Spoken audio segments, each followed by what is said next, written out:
اللہ الرحمن الرحیم۔ السلام علیکم ورحمۃ اللہ وبرکاتہ۔ ناظرین گرامی، جب ایران کے بادشاہ نے حضور اکرم صلی اللہ علیہ وآلہ وسلم کو گرفتار کرنا چاہا تو اس کے ساتھ کیا ہوا، یہ جاننے کے لیے اس ویڈیو کو آخر تک ضرور دیکھیے گا۔ حضور اکرم صلی اللہ علیہ وآلہ وسلم نے دنیا بھر کے بڑے بڑے بادشاہوں کے پاس اپنے خطوط پہنچانے کے لیے 6 صحابہ کرام کو طلب فرمایا۔ ان میں سے ایک حضرت عبداللہ بن حذافہ سہمی رضی اللہ تعالی عنہ بھی تھے۔ انہیں بادشاہ ایران کسریٰ کے یہاں رسول اکرم صلی اللہ علیہ وآلہ وسلم کا پیغام پہنچانے کے لیے منتخب کیا گیا۔ حضرت عبداللہ بن حذافہ رضی اللہ تعالی عنہ نے اپنی اونٹنی کو سواری کے لیے تیار کیا، بیوی بچوں سے رخصت ہوئے اور اکیلے ہی اپنی منزل مقصود کی طرف چل پڑے۔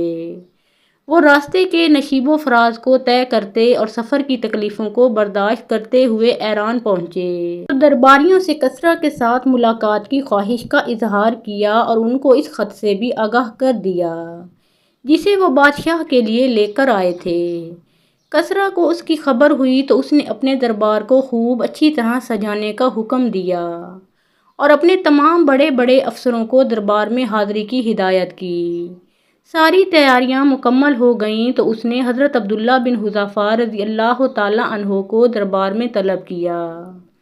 اس وقت ان کے جسم پر ہلکا سا کمبل اور معمولی سی عبا تھی اور ان کے حلیہ سے دیہاتی عربوں کی سادگی کا اظہار ہو رہا تھا، لیکن ان کا سر بہت بڑا اور قد کافی لمبا تھا اور ان کے سینے میں عظمت اسلام اور دل میں عزت اسلام کی آتش جوالہ شعلہ زن تھی۔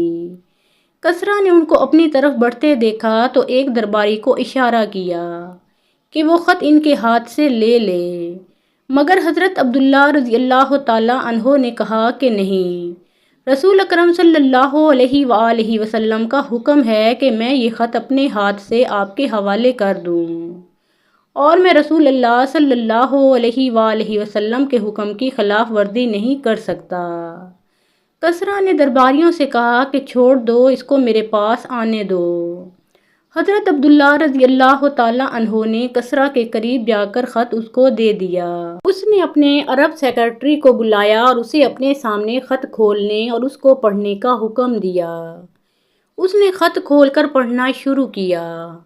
اللہ رحمن و رحیم کے نام سے، محمد رسول اللہ صلی اللہ علیہ وآلہ وسلم کی طرف سے شاہ ایران کسریٰ کو سلامتی ہو اس پر جو ہدایت کی پیروی کرے۔ خط کا اتنا حصہ سنتے ہی اس کے سینے میں غیظ و غضب کی آگ بھڑک اٹھی۔ اس کا چہرہ غصے سے لال ہو گیا اور گردن کی رگیں تن گئیں، کیونکہ حضور اکرم صلی اللہ علیہ وآلہ وسلم نے خط کا آغاز اپنے نام سے کیا تھا۔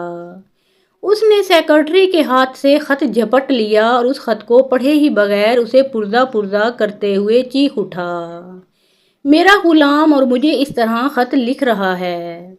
پھر اس نے حضرت عبداللہ بن حذافہ رضی اللہ تعالی عنہ کو دربار سے نکال باہر کرنے کا حکم دیا۔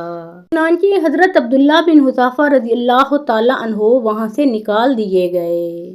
حضرت عبداللہ رضی اللہ تعالی عنہ دربار سے نکلے تو انہیں کچھ پتہ نہیں تھا کہ اب اللہ تعالیٰ ان کے ساتھ کیا معاملہ کرنے والا ہے۔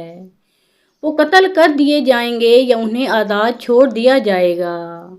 لیکن پھر انہوں نے اپنے دل میں کہا، اللہ کی قسم، رسول اللہ صلی اللہ علیہ وآلہ وسلم کا خط پہنچانے کے بعد اب میرا جو بھی حشر ہو، مجھے اس کی قطعی کوئی پرواہ نہیں۔ ادھر جب کسریٰ کا غصہ ٹھنڈا ہوا تو اس نے حضرت عبداللہ رضی اللہ تعالی عنہ کو دوبارہ اپنے سامنے پیش کیے جانے کا حکم دیا، لیکن وہ نہیں ملے۔ اس کے آدمیوں نے بہت تلاش کیا مگر ان کا کوئی سراغ نہ ملا۔ ان لوگوں نے جزیرہ عرب تک جانے والے تمام راستوں کو چھان مارا مگر وہ ان کے ہاتھ سے نکل چکے تھے۔ جب حضرت عبداللہ رضی اللہ تعالی عنہ حضور اکرم صلی اللہ علیہ وآلہ وسلم کی خدمت میں حاضر ہوئے تو انہوں نے کسریٰ کے ساتھ پیش آنے والے واقعات کی کل روداد آپ صلی اللہ علیہ وآلہ وسلم کے گوش گزار کر دی اور خط پھاڑنے کے واقعہ سے بھی آپ صلی اللہ علیہ وآلہ وسلم کو آگاہ کیا۔ ان کی مکمل رودات سن کر حضور اکرم صلی اللہ علیہ وآلہ وسلم نے صرف اتنا فرمایا، اللہ تعالیٰ اس کی سلطنت کو پارا پارا کر دے۔ ادھر کسریٰ نے اپنے یمن کے گورنر بازان کو لکھا کہ اس شخص کے پاس جس نے حجاز میں نبوت کا دعویٰ کیا ہے، اپنے 2 طاقتور اور بہادر آدمیوں کو بھیجو اور انہیں حکم دو کہ اسے پکڑ کر لائیں اور میرے سامنے پیش کریں۔ حکم کے مطابق بازان نے اپنے 2 بہترین آدمی حضور اکرم صلی اللہ علیہ وآلہ وسلم کی طرف روانہ کیے اور ان دونوں کے ہاتھ آپ صلی اللہ علیہ وآلہ وسلم کو ایک خط بھی بھیجا، جس میں اس نے لکھا کہ آپ بلا تاخیر ان کے ساتھ کسریٰ کے سامنے پیش ہونے کے لیے چلے آئیں۔ وہ دونوں تیز رفتاری کے ساتھ مراحل سفر طے کرتے ہوئے طائف پہنچے۔ وہاں ان کی ملاقات قریش کے ایک تجارتی قافلے سے ہوئی۔ ان سے حضور اکرم صلی اللہ علیہ وآلہ وسلم کے متعلق دریافت کیا تو معلوم ہوا کہ آپ صلی اللہ علیہ وآلہ وسلم مدینہ منورہ میں ہیں۔ ان دونوں نے مدینہ منورہ کا رخ کیا۔ وہاں پہنچ کر حضور اکرم صلی اللہ علیہ وآلہ وسلم سے ملے اور بازان کا خط آپ صلی اللہ علیہ وآلہ وسلم کے حوالے کرتے ہوئے کہا کہ کسریٰ نے اپنے حاکم بازان کو ہدایت کی ہے کہ وہ آپ کو لانے کے لیے کسی کو بھیجے، چنانچہ ہم اس لیے آئے ہیں کہ آپ صلی اللہ علیہ وآلہ وسلم ہمارے ساتھ چلیں۔ اگر آپ صلی اللہ علیہ وآلہ وسلم ہماری بات مان لیں تو ہم کسریٰ سے بات کر کے آپ کے لیے رعایت حاصل کریں گے اور آپ کو اس کی طرف سے پہنچنے والی ہر تکلیف اور اذیت سے بچائیں گے، لیکن اگر آپ نے ہماری بات ماننے سے انکار کیا تو آپ خود اس کی قوت و سرکشی سے بخوبی واقف ہیں۔ رسول اکرم صلی اللہ علیہ وآلہ وسلم نے ان کی یہ باتیں سن کر مسکراتے ہوئے فرمایا کہ آج تو تم لوگ اپنی قیام گاہ پر واپس جاؤ، کل پھر آنا۔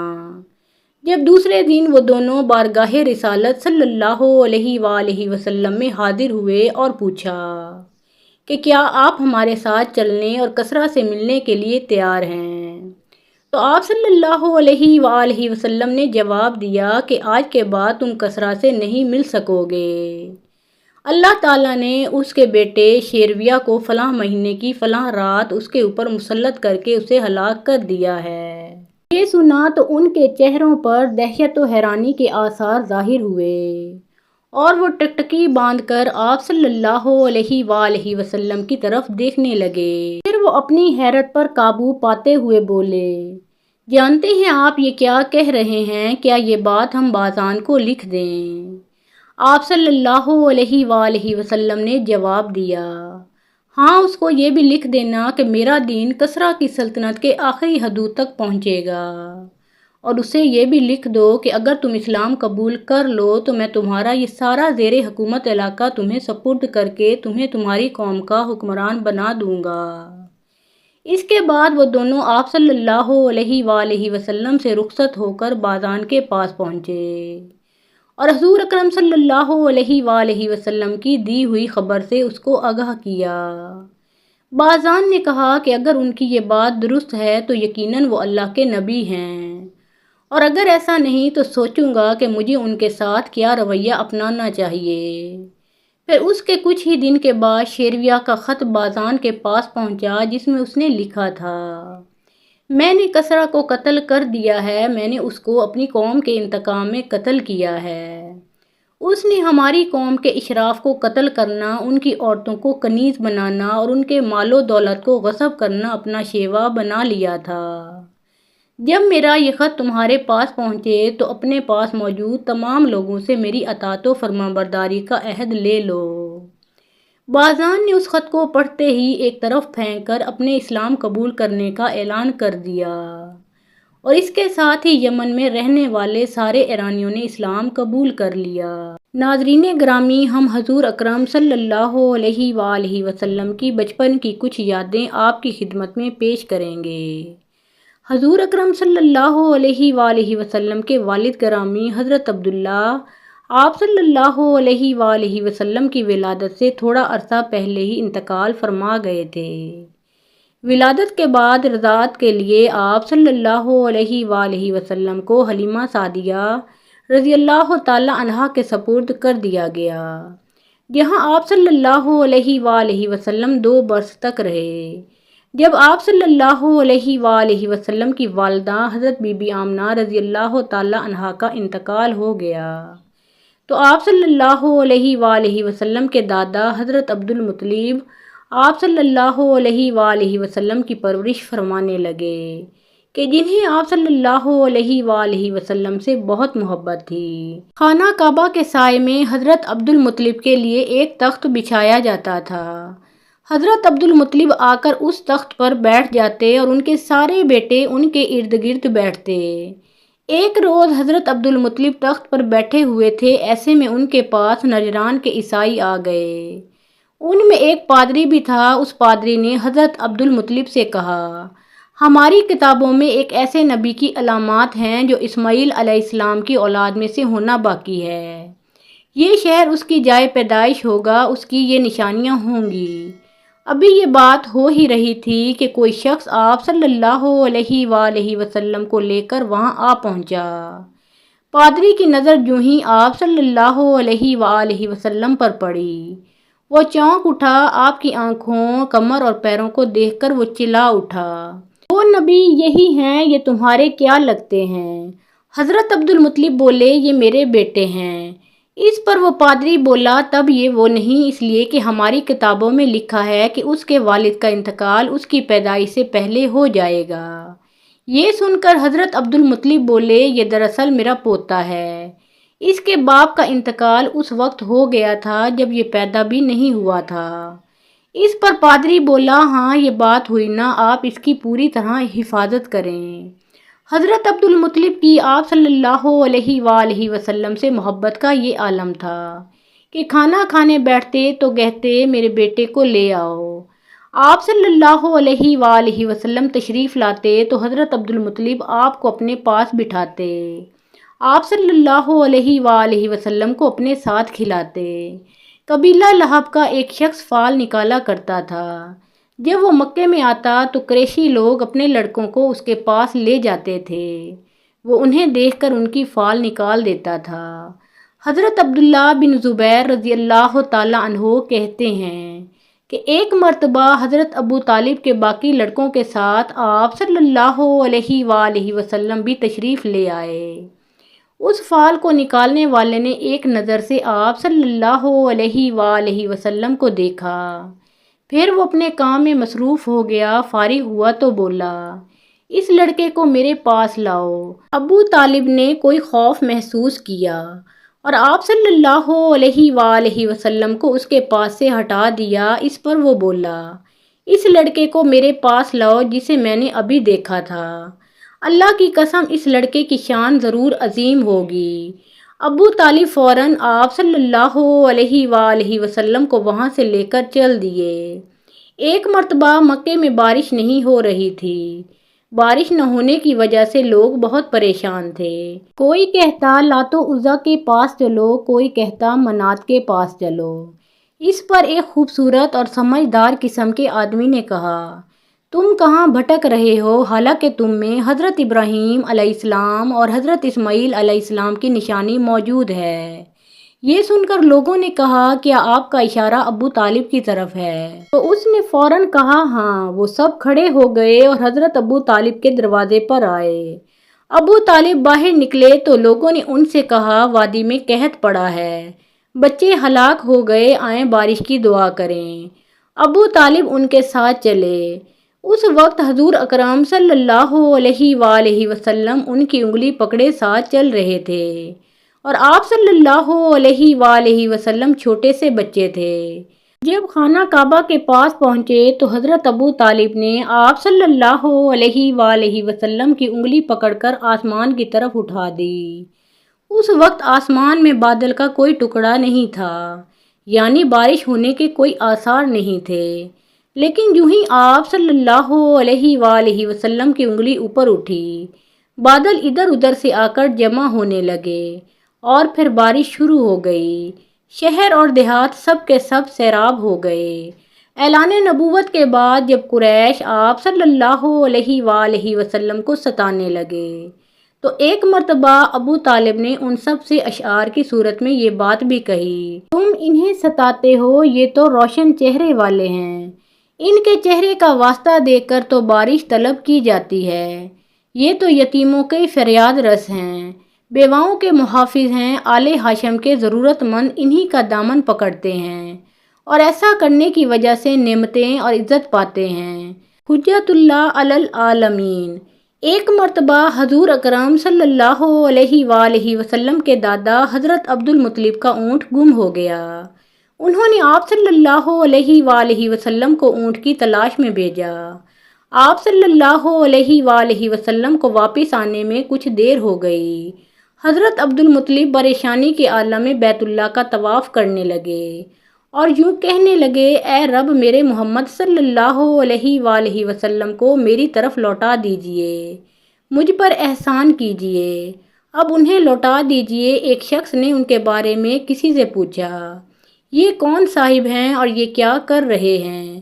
اس نے بتایا، یہ حضرت عبد المطلب ہیں، انہوں نے اپنے پوتے محمد صلی اللہ علیہ وآلہ وسلم کو اپنے اونٹ کی تلاش میں بھیجا تھا اور آج تک انہوں نے اپنے پوتے کو جب بھی جس کام کے لیے بھی بھیجا ہے، ان کا پوتا کامیاب ہی لوٹا ہے۔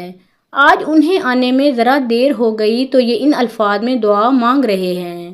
ابھی یہ بات ہو ہی رہی تھی کہ آپ صلی اللہ علیہ وآلہ وسلم اونٹ کو ساتھ لیے واپس آتے نظر آ گئے۔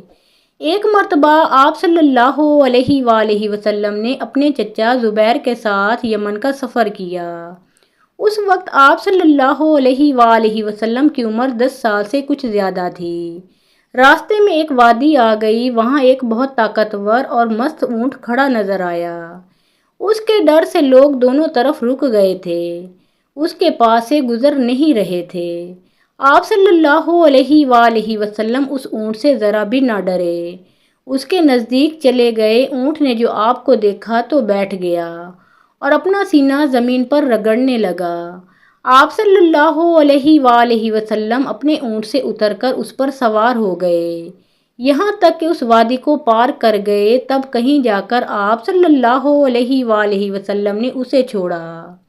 وادی سے آگے روانہ ہوئے تو ایک اور وادی راستے میں آ گئی، وہ پانی سے بھری ہوئی تھی اور پانی پورے زور و شور سے بہہ رہا تھا۔